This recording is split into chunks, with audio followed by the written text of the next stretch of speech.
Democrats just massacred the Republican Party in just about every conceivable way. But this massacre that took place on Tuesday is going to lay the foundation for destruction in 26. And the reason for that isn't just the overperformance of Democrats.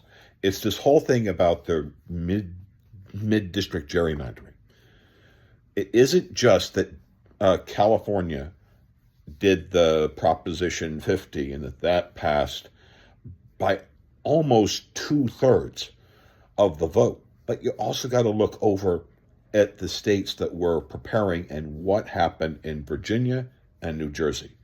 Virginia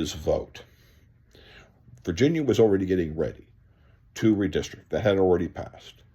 This new House of Delegates inside of Virginia is 65% Democrat, and a attorney general, a governor, and a lieutenant governor, all blue.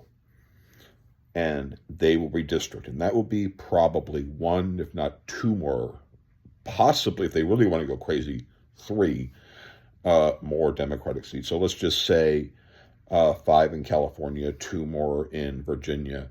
New Jersey has a supermajority, so you're talking about probably at least 1, maybe 2 more there. So you're getting into maybe the 8, 9 range. There's already a case filed in New York that could mean 1, possibly 2 more Democratic seats before the 26th election. And then, of course, you have Wisconsin.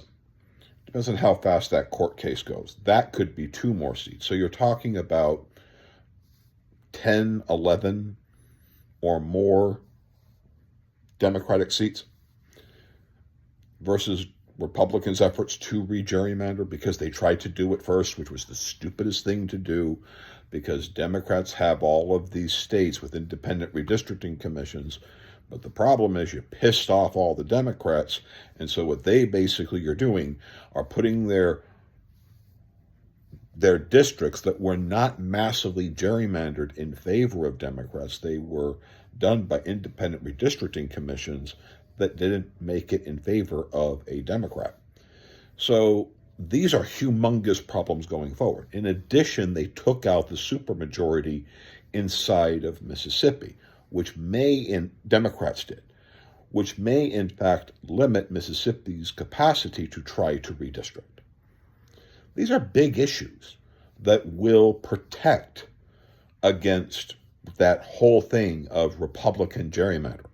But the biggest thing that the Republican Party has got to deal with is the diluting of Republican vote, like in Texas, for example, this massive diluting of red votes as so that you can put some district, because in order to make a Democratic district into a red district means you have to get some Democratic or Republican vote and send it over to that Democratic district.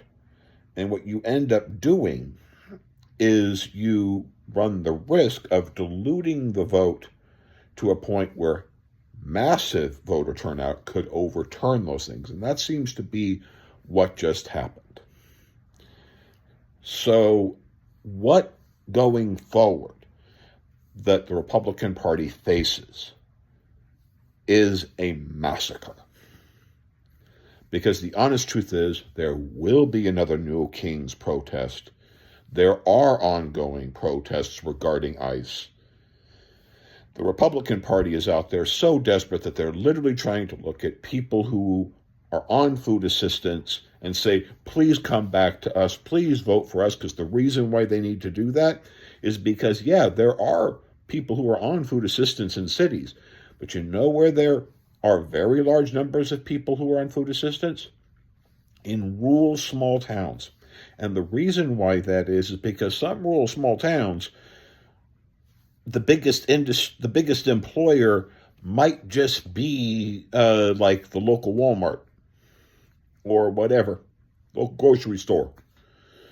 And you're dirt poor. You're just in a dirt poor rural town, and you might have 300 people, but 10-15% of that population is on food assistance because there's just not enough money in salaries to keep people off. This kind of becomes a big problem. That's why there are a lot more people who are on food assistance in rural states, is because you just don't have, like here in Long Beach in California, right? LA.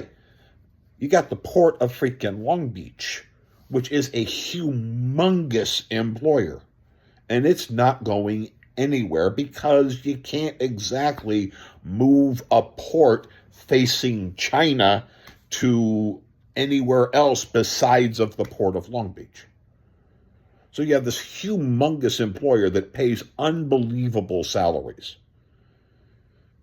Salaries that if you're there, if you got a job as a longshoreman, you got a pretty damn good paying job. So you have these huge employers inside of cities, but you don't have massive employers in small towns, in a lot of small towns. So this has them begging them to come back. They're never going to come back. Because what do low-income people see? Donald Trump being ordered by courts to pay people who are on food stamps, to give them money. Guess what? Trump is saying no to that. They cut food assistance in the big, beautiful bill. Trump literally dances in his ballrooms at Mar-a-Lago while people are going hungry. And he gives $40 billion to his buddy down in Argentina. This will never be forgotten. It will be playing on ads forever.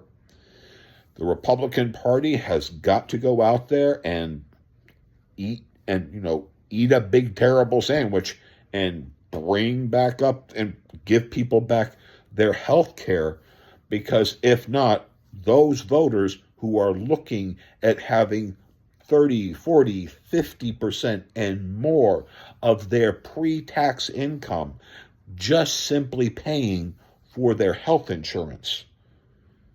Those people are seeing this right now. They're seeing the bills and they know exactly who is causing this.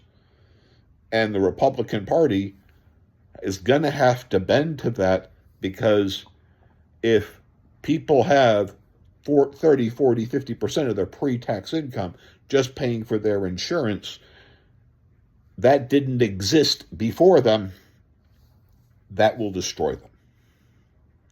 The Republican Party is looking at a massacre in 26. And you can't turn it around. You can't turn around how ICE is behaving and how ICE has behaved, and the legal cases that are coming up that are all over the country about their abusive behavior.